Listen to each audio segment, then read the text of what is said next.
Olá a todos, queria agradecer a presença de todo mundo aqui, principalmente pela nossa grande colega e companheira aí de batalhas todos os dias, né? A gente está dando início aí a mais uma das nossas reuniões científicas e hoje a gente tem uma figura bem ilustre e bem querida, né? Que vai estar aqui com a gente dividindo um pouquinho do seu conhecimento, né? Que é a Sandra Castelo. A Sandra, ela é graduada pela PUC de Sorocaba, ela é cardiologista pela MB e pela Sociedade Brasileira de Cardiologia. Ela é especialista em arritmia e marca-passo pelo Dante Pazanese e ela é uma das plantonistas das nossas UTIs e vem aqui ajudando o nosso serviço há algum tempinho, né? Hoje ela vai falar um pouquinho para a gente sobre o paciente com fibrilação atrial na UTI e ela está aqui para tirar todas as nossas dúvidas. Tá bom? Então a gente agradece muito. Obrigada, viu? Boa noite a todos. Bom, antes de mais, quero agradecer a doutora Daniele pelo convite. Para mim é um prazer e uma honra. Essa UTI que já estou já há 9 anos, praticamente, então é uma casa e uma escola para mim, tá bom? Então, eu vou falar para vocês sobre fibrilação atrial na UTI, que é um tema que, apesar da gente conviver praticamente todos os dias, dada a alta prevalência dos nossos pacientes, mas existem várias dúvidas em relação ao manejo desses pacientes dentro da UTI, não só é, de segmento, mas também principalmente em relação à anticoagulação, que eu acho que é uma das coisas que mais a gente tem dúvida de como manusear esses pacientes. Bom, para falar de fibrilação atrial na UTI, vou dar uma breve pincelada sobre fibrilação atrial em si, o diagnóstico, os mecanismos fisiopatológicos que levam à formação, a aparecimento de fibrilação. Aí a gente vai chegar na parte de fibrilação na UTI, tá bom? Só um minutinho. Peraí, só um segundinho. Opa, o slide bugou um pouquinho. Bom, uma breve introdução. Nós sabemos que a fibrilação atrial, ela é uma arritmia sustentada mais comum na prática clínica, né? Ela comete, em média, cerca de 2 a 4% da população, mundial. E espera-se que nas próximas décadas a prevalência dobre, principalmente em relação por conta da. Opa, perdão. Como consequência do envelhecimento da população, e nós sabemos que pacientes mais idosos têm maiores comorbidades, então, certamente, maior prevalência da FA nessa população, e também da maior conscientização e das novas tecnologias de detecção, né? Então, isso está diretamente ligado para o aumento da prevalência nas próximas décadas. E também está associado ao aumento de risco de morte, insuficiência cardíaca e hospitalização por eventos tromboembólicos, né? Quando o paciente não é tratado adequadamente, nós sabemos que esses pacientes com frequência muito alta a longo prazo acabam levando a consequências, não muito agradáveis. Então, falando um pouco sobre a epidemiologia, então a FA ela está intimamente ligada à idade, é rara antes dos 50 anos, é incomum em bebês e crianças e quando presente, geralmente ela está associada à doença cardíaca estrutural. Adultos jovens geralmente são pacientes de baixo risco e quando apresentam ou nós sabemos os pacientes que às vezes acabam abusando de álcool e tudo mais podem apresentar no pronto-socorro aos finais de semana com a presença de fibrilação atrial. Aqui só mostrando a prevalência entre homens e mulheres, mostrando que é muito mais comum em homens, e avaliando a questão da idade, e a prevalência varia de 0,1 entre adultos com menos de 55 anos até 9% naqueles com mais de 80 anos. A patogênese, sabemos que temos fatores preditores independentes, né, como já falamos, as comorbidades, hipertensão arterial, doença arterial coronariana, cardiomiopatias e pacientes valvulares com doença valvar também. A insuficiência cardíaca, geralmente classe 2 a 4, e presença de diabetes. Esses são fatores independentes, são fatores que muitas vezes a gente não consegue modificar. E dos fatores modificáveis, a gente tem a obesidade, a síndrome da apneia obstrutiva do sono, consumo de álcool, tabagismo, sedentarismo, hipertireoidismo, quando bem tratado, também a gente consegue mudar ali o histórico para o aparecimento da fibrilação atrial. Aqui mostrando alguns gatilhos, né? a fisiopatologia, mostrando as alterações que podem acontecer dentro do átrio que leva à fibrilação atrial. Nós sabemos que pacientes com hipertensão, pacientes com diabetes, a longo prazo acaba acontecendo estiramento atrial crônico e isso leva à formação de fibrose. E essa fibrose leva ao remodelamento e acaba criando circuitos de reentrada e, consequentemente, a fibrilação atrial. Também pacientes como trigger, nós podemos ter os pacientes que costumam apresentar ectopias atriais frequentes, acaba liberando uma sobrecarga de cálcio e alterando os canais iônicos e ocasionando também, causando mecanismos de reentrada nessa população, tá? E, além disso, sabemos que, falando mais no contexto hemodinâmico, a gente sabe que a fibrilação atrial, ela contribui a sístole atrial contribui em média de 25% para o enchimento ventricular, quando a perda dessa contratilidade aumenta a complacência, aumenta o estiramento e a falha de enchimento e acaba contribuindo também para alteração a longo prazo e levando à formação perpetuando esse circuito todo esse looping, né, de fibrilação atrial.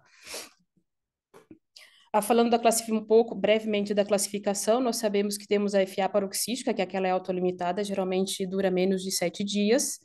Nós temos a FA persistente, que é maior que 7 dias, e para cada um deles a estratégia muda um pouquinho em relação à anticoagulação e ao tratamento.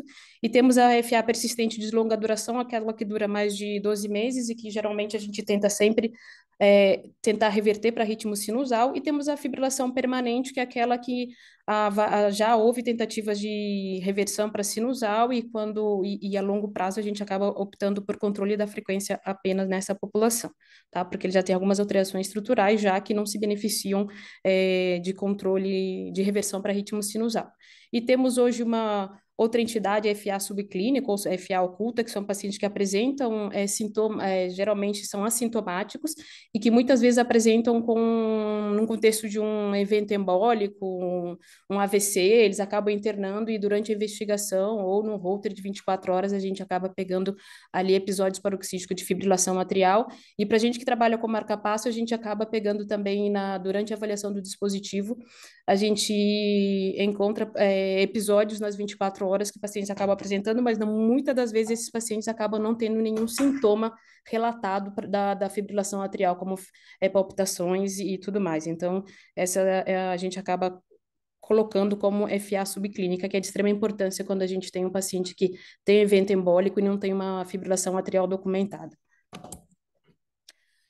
Falando um pouco de diagnóstico, a gente sabe que quando o paciente apresenta com sintomas, algumas vezes, ou por descompensação da insuficiência cardíaca, ou palpitação, e a gente acaba fazendo eletrocardiograma e a gente acaba detectando a fibrilação atrial, que ela apresenta características peculiares, fácil de interpretar, que geralmente é uma arritmia de QRS estreito, com RR irregular, como diz na literatura, né, irregularmente irregular, temos ausência de ondas P no traçado e as ondas F fibrilatórias, ou seja, a gente vê uma linha de base completamente desorganizada nesses pacientes. E quando a gente tem uma arritmia com RR irregular, mas com complexo QRS alargado, geralmente uma fibrilação atrial na presença de um bloqueio de ramo direito, um bloqueio de ramo esquerdo, ou aqueles pacientes quando tem alta frequência ventricular acaba tendo aberrância de condução, porque muitas das vezes aumenta o período refratário por um ramo e acaba conduzindo por outro ramo, ocasionando essa condução aberrante.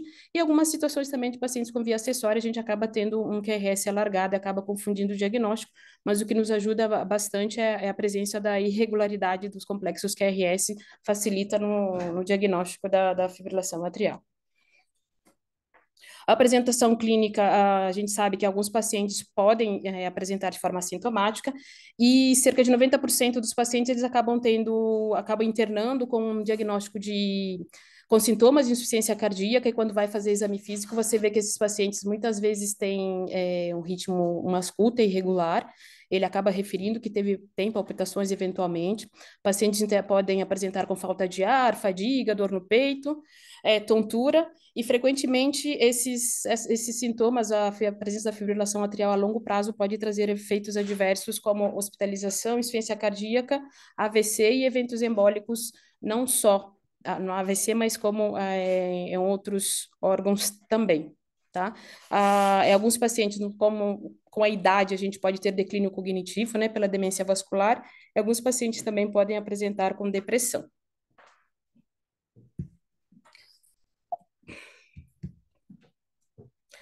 Agora, falando basicamente propriamente da fibrilação atrial à unidade de terapia intensiva, nós sabemos que a, a fibrilação pré-existente é altamente prevalente nos pacientes idosos com condições crônicas, e esses pacientes com condições crônicas são pacientes que geralmente acabam tendo algumas complicações que os levam a procurar um hospital e eventualmente acabam internando na UTI.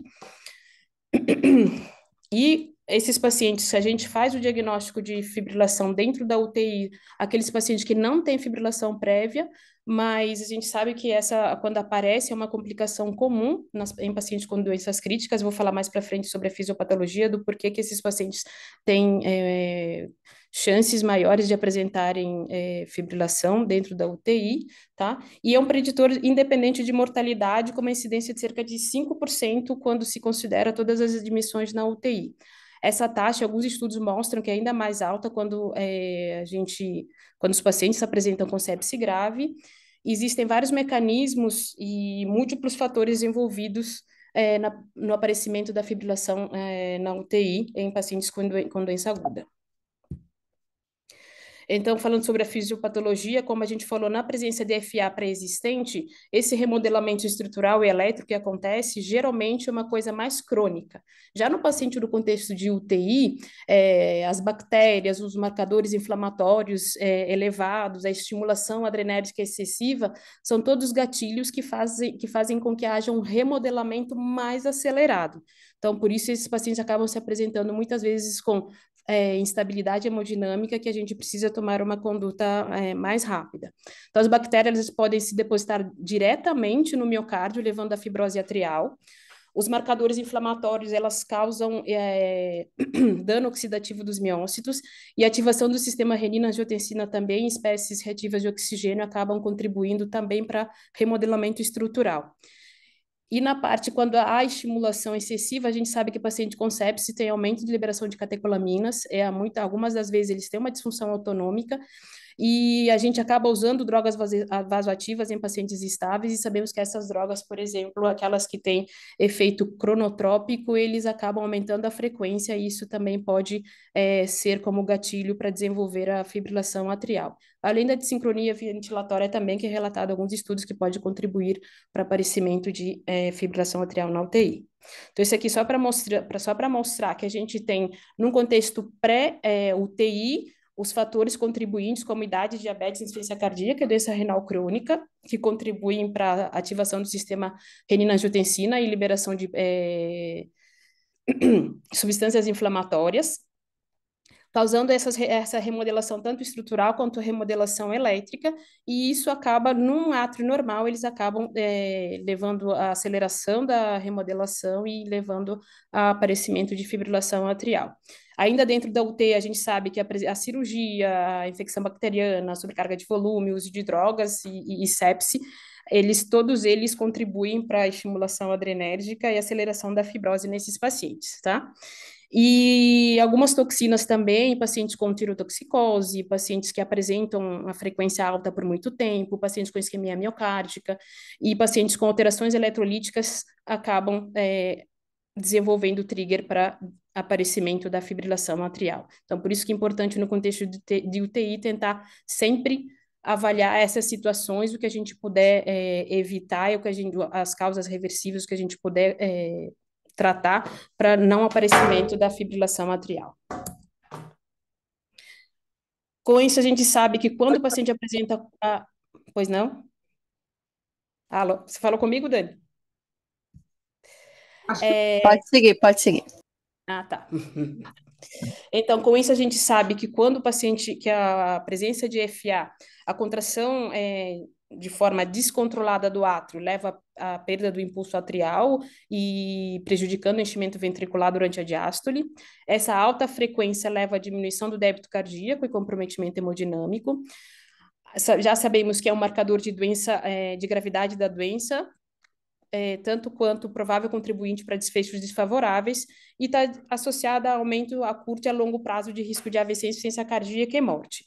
Então, a gente já sabe que alguns estudos mostram que a taxa de recorrência de FA após a alta é de cerca de 50%. Daí a importância da gente continuar seguindo esses pacientes, mesmo dando um tratamento adequado e dando seguimento em registro de prontuários para que ele possa ser tratado de forma adequada depois que ele for de alta para sua residência. Então, falando de os desfechos clínicos, quando os pacientes apresentam a FA dentro da UTI, alguns estudos mostram a alta prevalência aumento do número de morte desses pacientes, tanto no contexto dentro da UTI, quanto esses pacientes vão de alta. Esse é um estudo que foi publicado em 2022, que foi feito na Inglaterra. Eles avaliaram pacientes admitidos em 241 UTIs de abril de 2009 a março de 2016. O que eles avaliaram de desfecho? Mortalidade intra-hospitalar, readmissão por FA, insuficiência cardíaca, AVC até 6 anos após a alta e mortalidade até 8 anos após a alta. Com a idade média dos pacientes de 71 anos, maioria sexo masculino, e eles perceberam que houve maior número de hospitalização por esses pacientes, a maioria deles tiveram em internações prévias por hipertensão, insuficiência cardíaca e doença valvar. E o que eles perceberam? Peraí, só colocar o quadro um pouquinho mais para cá. Foi mal, peraí. Eles perceberam que há uma incidência cumulativa de morte dentro da UTI, e quando esses pacientes foram de alta, houve também aumento de mortalidade, a rehospitalização por fibrilação atrial e aumento em 2 vezes no número de AVC nesses pacientes. O que é que eles explicam em relação a essa questão do AVC? Porque a gente sabe que dentro da UTI, os pacientes anticoagulação não apesar das ferramentas atualmente serem utilizados para FA pré-existente, no contexto da UTI, isso muda um pouco. Os pacientes não são anticoagulados de forma como a gente costuma fazer no ambiente ambulatorial. Então, uma possível explicação é que esses pacientes tiveram maior número de eventos embólicos pela baixa aderência em relação à anticoagulação desses pacientes. Depois, mais para frente, eu vou explicar o porquê. Esse aqui é um outro estudo que avaliou o desfecho clínico de pacientes que internaram na UTI e que apresentaram fibrilação atrial. É um estudo retrospectivo de uma universidade na Alemanha, e eles perceberam que também, eles avaliaram a sobrevida na UTI, compararam pacientes com fibrilação atrial aqui, que tiveram novo episódio de fibrilação atrial, pacientes com fibrilação atrial pré-existente, pacientes que não tiveram fibrilação atrial. O que é que eles perceberam? A sobrevida desses pacientes que tiveram novo evento de fibrilação atrial, eles viveram menos. Quando comparado com aqueles que nunca tiveram fibrilação atrial, perceberam que houve uma significância estatística. E quando compara os pacientes com FA pré-existente e os pacientes que também não tiveram FA, também perceberam que houve uma significância estatística. Ou seja, mais uma vez reforçando da necessidade de a gente tratar bem esses pacientes e acompanhamento de forma adequada para que possa melhorar a sobrevida dos nossos pacientes quando internados na UTI. Esse daqui em relação à sobrevida dentro do hospital, também a mesma tendência. Quem teve novo episódio de fibrilação atrial, eles viveram menos comparado com aqueles pacientes que nunca tiveram fibrilação atrial.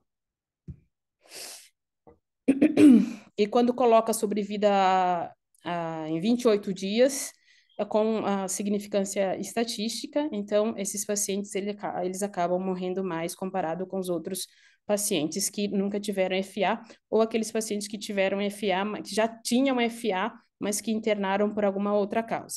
E eles perceberam que a causa mais frequente de morte foi a insuficiência cardíaca seguida de infecção e insuficiência pulmonar. Em relação à insuficiência pulmonar, não teve uma explicação plausível porque que apareceu essa significância, esse valor aumentado nesses pacientes. Esse é um estudo que foi feito aqui mesmo no Brasil, no Sírio-Libanês, que eles avaliaram pacientes internados por sepse e associação de mortalidade intra-hospitalar com desenvolvimento de FA. O que é que eles perceberam? Que Dos 129 pacientes que morreram, 44 apresentaram FA durante a internação, que totalizou 34% desses pacientes. Então, houve uma associação de mortalidade intra-hospitalar com esses pacientes internados por sepsis, que eram todos pacientes acima de 80 anos. Então, eles falam da importância da gente avaliar esses pacientes dentro da UTI, quando eles são internados e apresentam FA, o tratamento e segmento adequado para esses pacientes.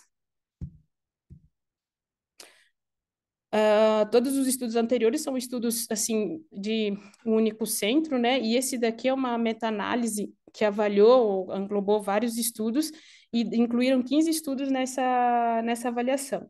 E todos eles corroboram com os achados anteriores do aumento de desfecho desfavorável nos pacientes que apresentam a FA dentro da unidade de terapia intensiva.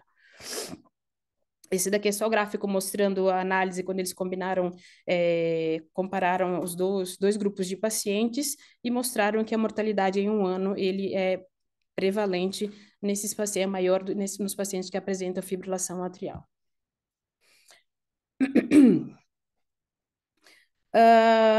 Bom, esse outro estudo aqui, ele fala basicamente tanto do manejo da fibrilação atrial, da incidência do manejo da fibrilação atrial, tanto em relação a anticoagulação, quanto ao uso de outros medicamentos que a gente utiliza para controle da frequência ou para controle do ritmo, e eles perceberam que a taxa de anticoagulação nesses pacientes é muito pequena, tá? Dos pacientes que apenas 56% dos pacientes que tinham critério para iniciar anticoagulação dentro da UTI,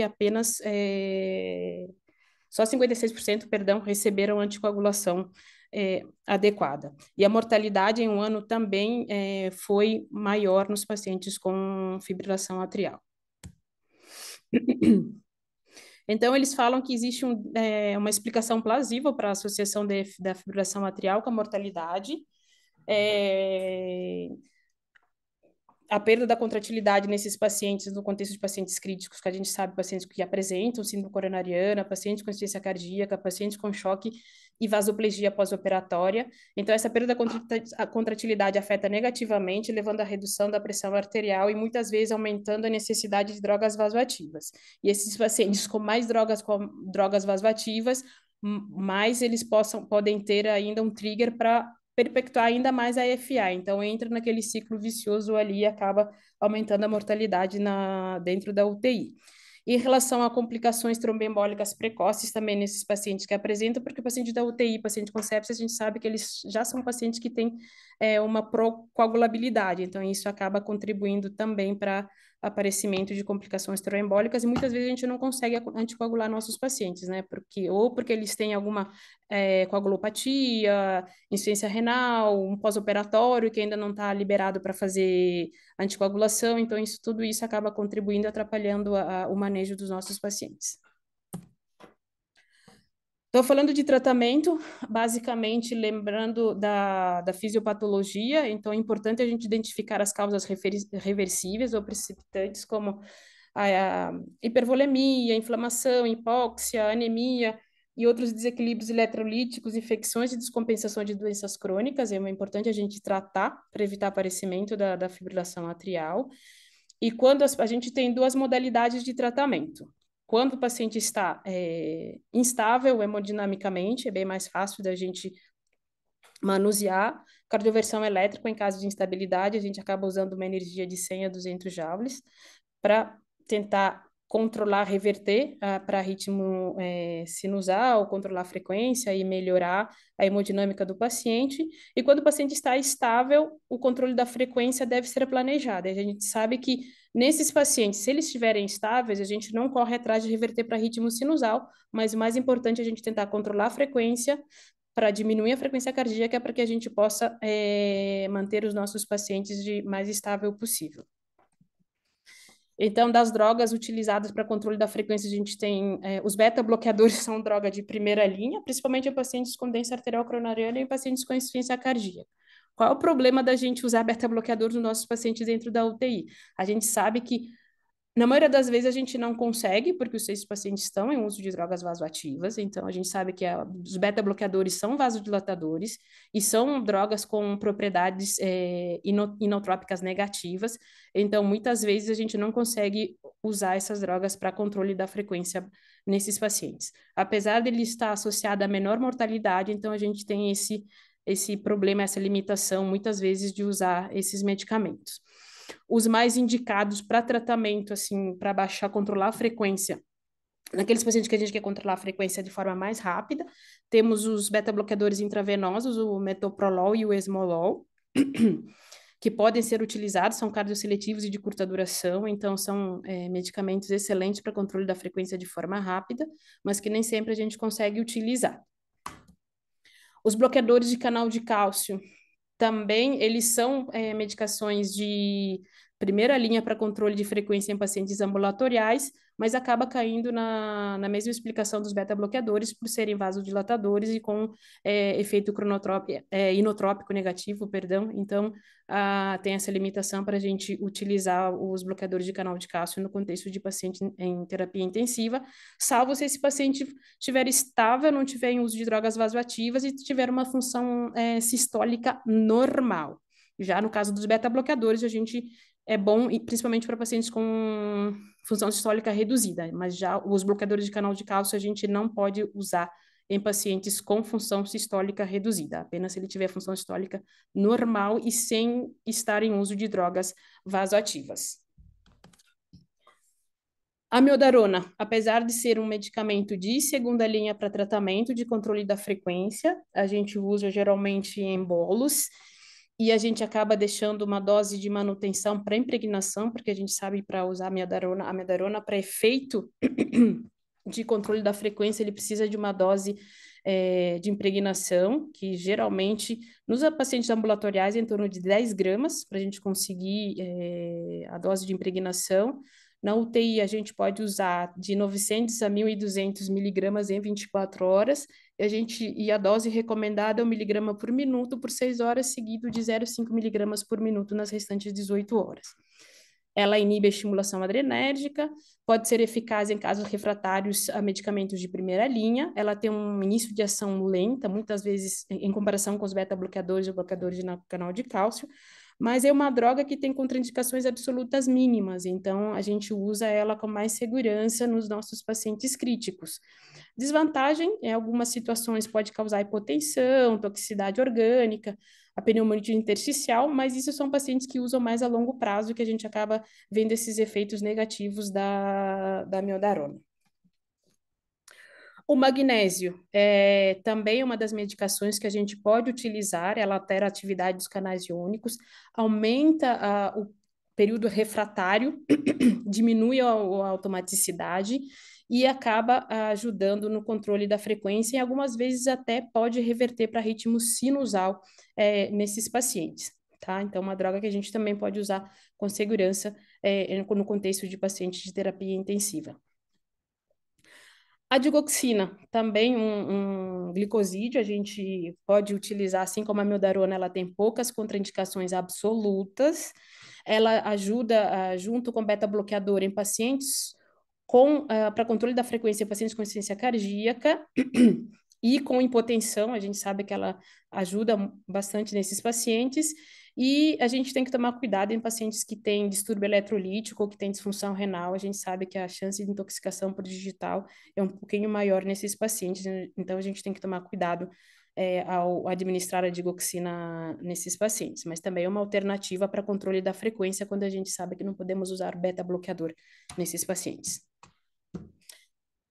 Esse daqui é um outro estudo que foi avaliado, que foi publicado em 2023, que ele avalia também a incidência de FA e os fatores de risco associados e estratégias de tratamento utilizados nos pacientes dentro da UTI. Achei interessante esse estudo porque ele avaliou os outros avaliaram estudos muitas vezes de um único país, aqui usaram estudos de 12 países em 4 regiões geográficas diferentes, avaliaram pacientes sem histórico de FA ou cirurgia cardíaca recente, de outubro de 2020 a junho de 2021. Eles perceberam que a incidência de FA foi de 15% nessa população, e foi associada histórico, a presença de FA foi associada a histórico de hipertensão, FA paroxística, presença de sepse e maior gravidade da doença à admissão na UTI. E também perceberam maior taxa de mortalidade bruta, mas quando foram fazer análise ajustada, essa taxa de mortalidade não teve significância estatística. Mas o que chama atenção aqui, eu achei interessante, no manuseio dos pacientes dentro da UTI, as drogas mais utilizadas, né, a amiodarona, beta-bloqueadores, digoxina, bloqueadores de canal de cálcio, e pacientes no tratamento da hipovolemia, né, a infusão de fluidos, e usaram também magnésio, potássio. Então, são intervenções que eles utilizaram quando os pacientes do estudo apresentaram fibrilação atrial dentro da UTI, esse foi as drogas utilizadas e como manusearam esses pacientes durante o período de acompanhamento, tá? E poucos pacientes foram totalmente anticoagulados durante a internação. Então, aqui só um resumo daquilo que a gente já falou sobre o tratamento do aparecimento da FA dentro da UTI, fazer avaliação clínica, se tiver comprometimento hemodinâmico, cardioversão elétrica sincronizada, se tiver algum fator reversível, tratar esses fatores reversíveis, como alterações eletrolíticas, corrigir a dissincronia ventilatória, tratar isquemia, otimizar volume, e se ainda assim apresentar o paciente mantiver em fibrilação atrial e não conseguir controlar a frequência, daí utilizar as medicações de primeira linha, que são os beta-bloqueadores, e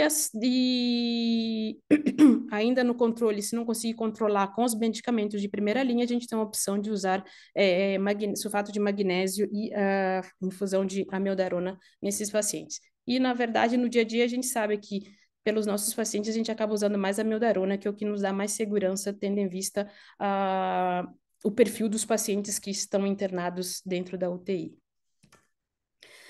Agora, a parte mais polêmica, na verdade, que é em relação à anticoagulação, a gente sabe que para tratamento da fibrilação atrial fora da UTI, existem evidências bem claras do início da anticoagulação nos pacientes com fibrilação atrial, utilizando o score Chades-Vasc. Até no ano passado, todos os estudos, eles calcularam o score Chades-Vasc, porque até no ano passado, depois que saiu a diretriz, o guideline europeu de fibrilação atrial, ainda o sexo feminino pontuava no score para iniciar a anticoagulação. Já após o guideline europeu, já eles tiraram a categoria sexo feminino para cálculo de score para anticoagulação. Então, a gente sabe que esses pacientes têm um risco 2 vezes maior de AVC intra-hospitalar em comparação com aqueles sem FA, mas, no entanto, esses pacientes também têm maior risco de sangramento e frequentemente necessitam de procedimentos invasivos que podem exigir a interrupção da anticoagulação. Ou muitas vezes são pacientes em pós-operatório que a gente não consegue iniciar a anticoagulação. Então, esse é um tema bem polêmico que ainda não há evidências que corrobora para a gente anticoagular todos os nossos pacientes no contexto da UTI. Então, esses pacientes a gente precisa avaliar caso a caso o que eles recomendam nessa situação. Então, assim, o início de anticoagulação depende da persistência da arritmia e dos riscos tromboembólicos. Como a gente já falou, como eu já falei sobre, a gente precisa utilizar o Chades-Vasc score para poder indicar anticoagulação nesses pacientes. Alguns estudos eles demonstraram que a maioria dos pacientes que não saíram de alta com anticoagulação é porque muitos deles tiveram episódios autolimitados de fibrilação atrial, ou seja, tiveram episódios que duraram menos de 12 horas. Então, esses pacientes eles acabaram não sendo anticoagulados. Só que foram pacientes que contaram na avaliação e quando eles foram fazer a avaliação a longo prazo para saber se eles tiveram evento ou não. Então, o que eles recomendam? Que se calhar seria interessante esses pacientes, mesmo tendo apresentado episódios em menos de 12 horas, que duraram menos de 12 horas dentro da UTI, o ideal seria acompanhar esses pacientes mais de perto para saber se em algum momento eles possam apresentar fibrilação atrial ou eventos assintomáticos de fibrilação atrial que possa contribuir para aumento de risco de eventos embólicos. Ahn, A anticoagulação está indicada em pacientes cuja FA persista após a alta hospitalar e deve ser iniciada aqueles com CHADS VASC maior ou igual a 2, e o momento depende da condição do paciente, função renal, risco de sangramento, interações medicamentosas, ou se o paciente será submetido a um outro procedimento, ou se o paciente ainda já foi ou não liberado no contexto de pós-operatório, se o paciente não tiver coagulopatia, disfunção hepática. Então, todas essas questões precisam ser avaliado para poder indicar a anticoagulação no contexto de pacientes internados na UTI. Então, como conclusão, assim, os pacientes que desenvolvem FA durante a internação merecem atenção especial para que se possa programar estratégias de tratamento curto a longo prazo. O manejo requer uma abordagem prática e eficaz, incluindo controle da frequência, do ritmo e prevenção de tromboembolismo. A classificação temporal é fundamental para determinar o melhor curso do tratamento, principalmente quando a gente precisa indicar anticoagulação nesses pacientes. E estudos prospectivos são necessários para melhor compreender as diferenças entre a FA de início recente e a pré-existente. Acho que é isso. Desculpa se eu falei muito rápido. Eu espero que eu tenha sanado algumas dúvidas e estou aberta às perguntas. Obrigada, Sandra. Você quer começar, chefe? Senão eu vou para minha lista de perguntas.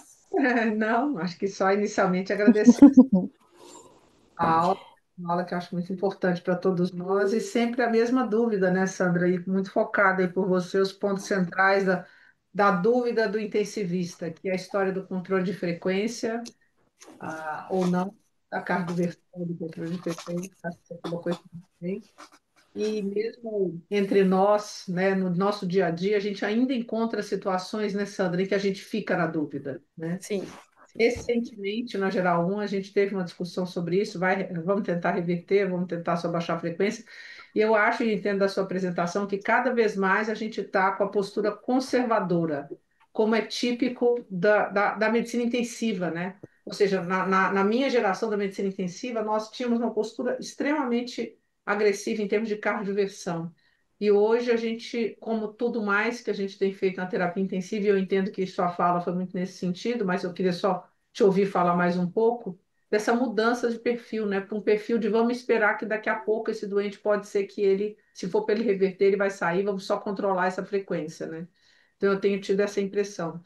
E aí a sua segunda fala dos temas controversos também é muito interessante, que é o de sempre, né? Da anticoagulação.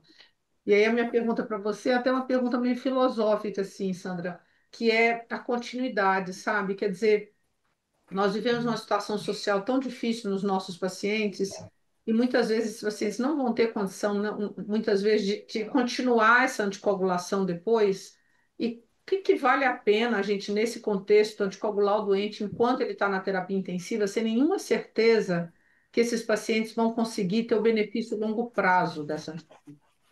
Então, eu queria ouvir um pouquinho os seus comentários aí a respeito disso. Então, doutora, a questão é assim, é bem polêmico mesmo, não só no contexto de pacientes de UTI, mas de FA em geral, dos pacientes de ambulatório. A gente sabe que assim, as drogas que a gente tem hoje para manuseio da anticoagulação desses pacientes, a gente vê de um lado, os pacientes, por exemplo, que a gente usa a varfarina, que a gente sabe da dificuldade desses pacientes de darem continuidade. A nossa política de saúde não é uma política de saúde que garante acesso a esses pacientes para que eles possam fazer o controle da anticoagulação de forma adequada em caso de uso de varfarina, e do outro lado nós temos os novos anticoagulantes que seriam mais práticos, que seria mais fácil o paciente utilizar, por exemplo, é como se fosse um antipertensivo, é como se fosse um antidiabético para ele tomar, só que, no entanto, a gente se depara com o custo dessas medicações. A gente sabe que os nossos pacientes, assim, apesar de a gente ter um ambulatório de cardiologia, um ambulatório de anticoagulação, mas a maioria da população não tem acesso a isso.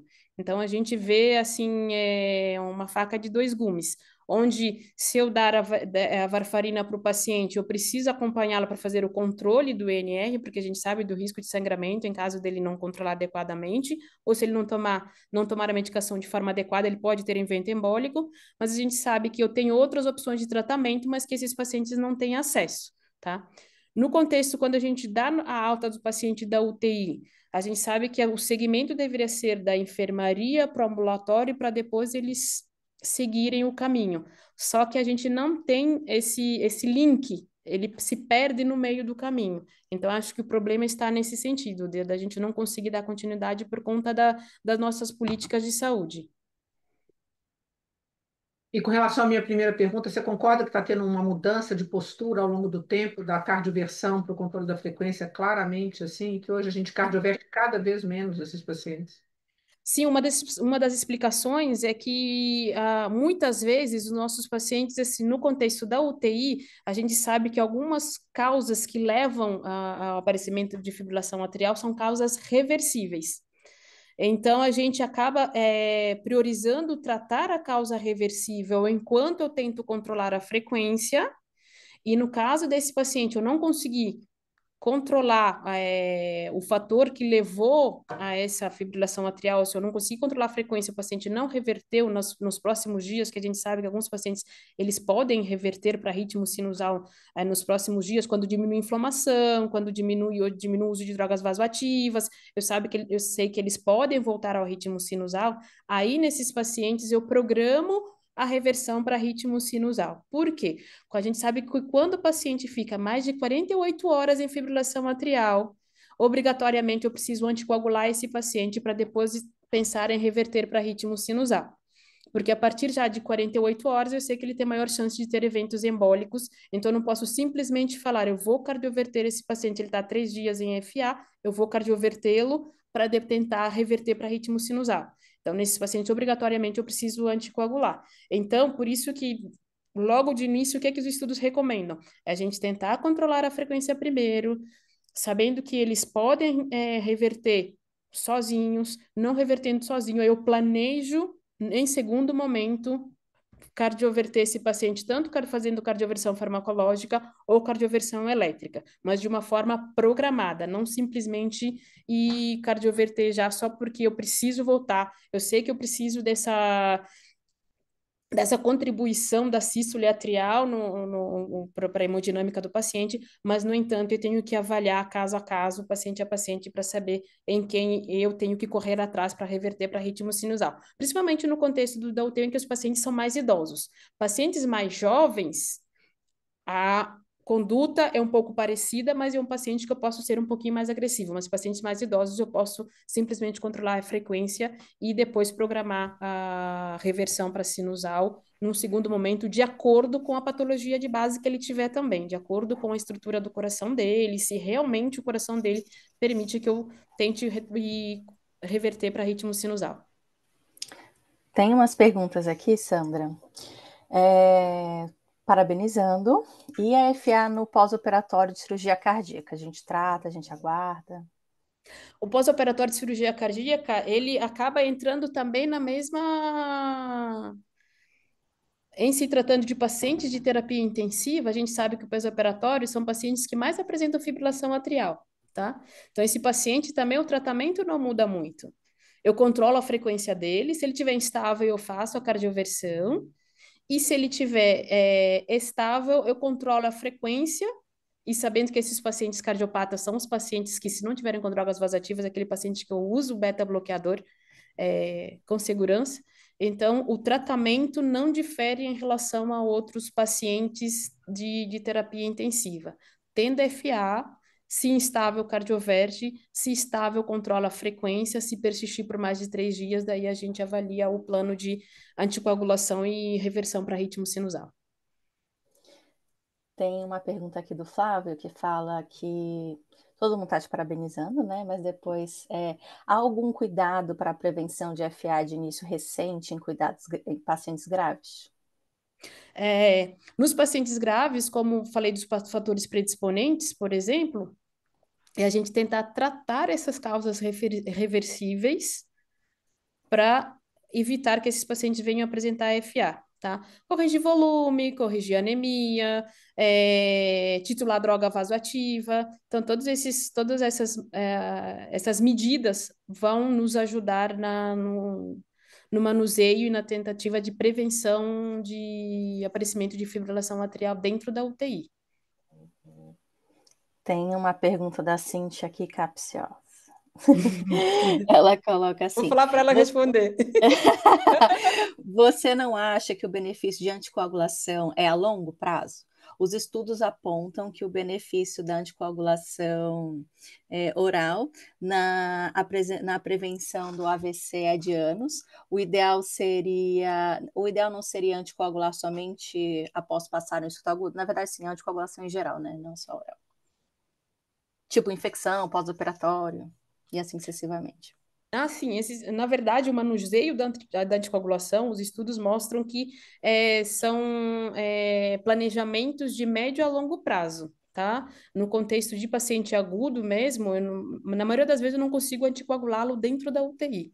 Então, são medidas que devem ser tomadas de médio a longo prazo, tá? Porque muitas vezes eu não consigo anticoagular. Tanto que os estudos mostram que dos pacientes que saem da UTI, há uma taxa muito pequena dos pacientes que saem anticoagulados da UTI, mesmo do hospital. Porque muitas vezes uma das explicações que eles falam é que deixam, por exemplo, para o cardiologista iniciar a anticoagulação. Então, dentro da UTI, o tema continua polêmico, porque muitas vezes eu não consigo anticoagular esses pacientes. Naqueles que eu consigo, aqueles pacientes de baixo risco, baixo risco de sangramento, mas com alto risco de eventos embólicos. Nesses pacientes que já estão já pré-alta, né? Esses pacientes eu posso até indicar, mas a recomendação mesmo é a médio a longo prazo, não é obrigatoriamente eu preciso anticoagular dentro da UTI. Tanto que ele fala, inicio anticoagulação naqueles que persistem por mais de 12 a 24 horas de fibrilação e que tenham um CHAD score maior que 2, aí eu inicio anticoagulação. Mas o momento ideal da anticoagulação, isso vai depender caso a caso. Sandra, você trouxe aí várias evidências, a epidemiologia e tudo mais, mas assim, a sua impressão pessoal barra o que a gente tem de evidência robusta em relação a isso, um paciente que é o nosso padrão aí de UTI, que fica entrando e saindo de FA, às vezes faz alta resposta, às vezes controla a frequência, a sua percepção pessoal é que se eu não anticoagular este paciente, ele vai fazer mais, ele vai fazer AVC dentro da nossa UTI? Você está entendendo É a pergunta? difícil.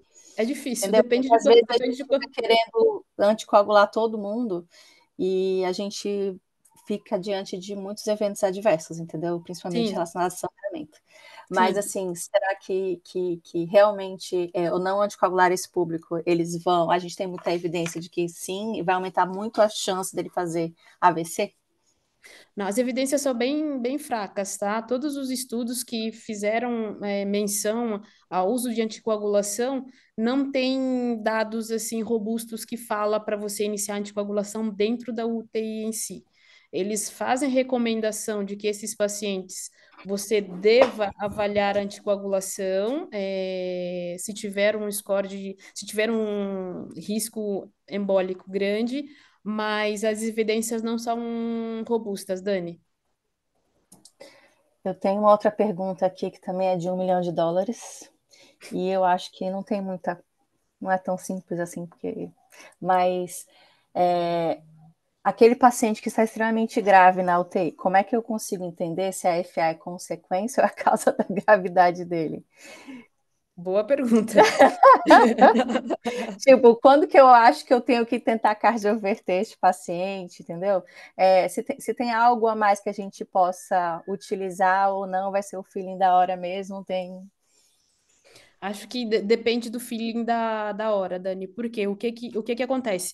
Você tem um paciente que está ali com doses altas de drogas, mas ele está com aquela dose, já tem 12 horas com a mesma dose de drogas vasoativas. De repente, ele faz uma fibrilação atrial. Que até a fibrilação atrial pode ser consequência do uso daquela droga que ele já vem usando há vários dias. Só que ele está com aquela dose fixa, ele tá com aquela dose fixa que do nada a dose dobra. Então, nesse paciente, você fala, opa, peraí, ele estava com 12 ml hora de nora, começou a fazer alta resposta, a dose foi para 30 ml hora, estava com 0,2 de nora, foi para 0,6, 0,7 de nora. calma aí, esse paciente eu vou fazer uma cardioversão, porque claramente mudou o perfil dele de um momento para outro, no momento que apareceu a ataque à arritmia. Então, esse paciente eu devo interpretar como a piora da instabilidade dele pela fibrilação atrial. Então, assim, essa é uma explicação plausível, você avaliar o teu paciente, você está ali do lado, você está vendo o comportamento dele, como é que ele está. Então, de uma hora para outra fez arritmia e duplicou a droga, piorou o quadro clínico, aí sim você deve anticoagular interpretar como se fosse instabilidade hemodinâmica pela arritmia. E essa arritmia pode ter sido desencadeada pela própria droga que ele vem usando há vários dias. Então, você deve cardioverter esse paciente. E aqueles pacientes que têm disfunção ventricular, em que eu acho que ele se beneficia aí de dobutamina, por exemplo. Independente da causa, como choque cardiogênico, choque séptico, disfunção cardíaca e assim sucessivamente. E aí eu comecei a minha dobuta e o paciente começa a ficar fazendo FA, né? Só perguntas, o negócio não seria tão simples assim, né, Sandra? Não. E aí a gente acha que isso é uma intolerância, eu ligo uma amiodarona para ele e sigo subindo, existe assim alguma coisa para nos guiar? Eu também sei que é lógico que isso vai variar de paciente para paciente, mas na sua experiência, que você sugeriria para nós, intensivistas? Bom, se eu tenho certeza de que o paciente, ele assim, eu fiz toda a minha avaliação, ele está com sinal claro de baixo débito e ele precisa de dobutamina, eu entraria com a amiodarona para controlar, tentar abaixar essa frequência. Eu não suspenderia a medicação sabendo que ele vai se beneficiar. A gente sabe que a dobutamina a longo prazo acaba aumentando a mortalidade, né, pelo perfil dele mesmo, que a gente já conhece, mas eu entraria com a amiodarona, eu não suspenderia a droga, não. Mesmo porque a gente não teria outras opções. No nosso contexto da nossa UTI, a gente não tem outra opção de droga para utilizar. Tá. E a amiodarona é a droga mais amada pela maioria dos intensivistas. Sim. E muitas vezes a gente acaba entrando de forma medular, né? Muitas vezes. Mas existe algum perfil de paciente em que eu não deveria dar a amiodarona? Não, ela até pelos estudos mostram que pelo perfil de baixa, de mínimo mínima contraindicação absoluta, e comparado com beta-bloqueador, por exemplo, e outras drogas para controle da frequência, ela é a medicação mais utilizada, mais recomendada, principalmente em paciente tanto com disfunção ventricular quanto sem disfunção ventricular. Então, é uma droga que a maioria, até nos estudos, num dos estudos que eu mencionei, a droga mais utilizada mesmo no contexto da UTI foi a mildarona, por conta desse perfil de segurança que ele tem comparado com os outros medicamentos que a gente utiliza para controle de frequência e nesses pacientes com taquiarritmia. E assim, o paciente está fazendo uma alta resposta, em que eu entrei a amiodarona, coloquei lá minhas 900 miligramas para ele receber em 24 horas. Tem algum tempo limite que eu posso deixar essa dose de 900 miligramas para ele? Porque às vezes o paciente continua com alta resposta e a gente vai estendendo os dias de 900 miligramas, 900 miligramas. Existe isso ou não? Na verdade, assim, a gente sabe como o tempo de ação dele é bem lento e a impregnação, muitos pacientes demoram. Tem pacientes que impregnam mais rápido, em menos tempo, tem pacientes que não. Mas não existe uma recomendação, olha, só posso usar por 24 horas. Não existe essa recomendação, tá? Se eu achar que meu paciente precisa, não está tendo nenhum efeito adverso em relação a essa medicação, não vejo por que não utilizar. E sabemos que muitas vezes, assim, às vezes a gente usa a recomendação quando você usa intravenoso de 900 a 1.200 miligramas em 24 horas, até para você tentar atingir uma dose de impregnação que é de 10 gramas, quando a gente tira a droga endovenosa, já a recomendação é você deixar 200 miligramas de 8 em 8 por mais 4 semanas. Só que muitas vezes a gente não consegue usar, via enteral nos nossos pacientes na UTI, ou porque não pode usar o trato, ou porque tem alguma outra contraindicação para receber o comprimido e tudo mais. Então, não tem nenhuma explicação, não tem nada relatado de que você não deva usar, tem um tempo limite. Aí você vai avaliando os efeitos colaterais da medicação, obviamente. E se o paciente não pode usar o trato gastrointestinal, você deixaria EV mesmo? Deixaria ver. Uma dose específica? Porque às vezes a gente se enxerga, a gente se vê Naquele paciente em que você não acha que precisaria de doses de ataque, tipo, é um paciente que de vez em quando faz, e aí você deixaria um comprimido de 8 em 8, de 12 em 12, e aí ele não pode usar o trato gastrointestinal. A infusão contínua é mais recomendada, Dani. Eu já vi alguns pacientes que o pessoal fica usando, vou colocar 150 miligramas de 8 em 8, é V, porque não está podendo usar o trato. Não, não existe, pelo menos dos Não tem estudos, uma recomendação clara, não, né? não tem uma Porque não é algo que recomendação para seja usar. previsto. Não, Tá. não. A recomendação é usar a mesma infusão contínua. Eu não encontrei nada que fale de você usar endovenoso de forma intermitente. A gente tem aqui uma última pergunta do Iago, que ele fala: tem espaço para lidocaína em bomba? Quando associar sulfato de magnésio? São duas perguntas. A lidocaína a gente reserva mais para pacientes com arritmias ventriculares mesmo. No tratamento de FA, magnésio sim, a gente pode usar magnésio como medicação de segunda linha para controle da frequência e até, em alguns casos, ele pode reverter para ritmo sinusal, mas lidocaína é mais para, a gente reserva mais para pacientes com arritmias ventriculares. Eu acho que é isso. Eu queria agradecer muito, foi muito bom a gente discutir sobre isso, né? Até porque é um assunto que gera bastante angústia, às vezes no intensivista, e a gente vê quase todos os dias no nosso UTIs, principalmente se a gente tem UTIs com paciente de potencial de gravidade alto, né? Então, muito obrigada, Sandra, foi muito bom dividir isso com você. Quer falar alguma coisa, Agradeço pelo chefe? E depois. Desculpa, Sandra, pode falar. Eu que quero agradecer. Eu sei Uhum. que é um tema um pouco polêmico, tem muitas dúvidas e não tem muita. Das nossas dúvidas, principalmente, a gente acaba ficando com dúvida mesmo, porque não tem muitos dados, muitas evidências robustas que possam nos ajudar no manuseio adequado desses pacientes no contexto da UTI. Mas, assim, para mim também foi um aprendizado, porque a gente sempre acaba revisando quando a gente está apresentando. Então, eu quero agradecer mesmo por essa oportunidade. E eu queria só agradecer novamente a Sandra aí por ter se prontificado a dar essa aula para nós, a aula ótima, né? Vai ficar gravada para que a gente possa assistir outras vezes e tirar dúvidas, né? E agradecer, né, em nome da Sandra, todo o nosso time de plantonistas que tem nos ajudado muito, né, com seus conhecimentos diversos que compõem aí o conhecimento da medicina intensiva, Sandra. Muito obrigada por ter se predisposto aí a dar essa aula ótima para nós. Agradecemos Obrigada, muito. doutora. Eu que agradeço. Obrigada, pessoal. Boa noite. Boa Boa noite. noite, a gente aprende muito com os nossos plantonistas, né, chefe? Todos os dias. Uma troca muito boa. Então tá bom, gente, obrigada. E a partir da nosso próximo encontro já começa o nosso curso de atualização, tá bom? Obrigada, gente. Boa Tchau, noite. tchau. Boa noite.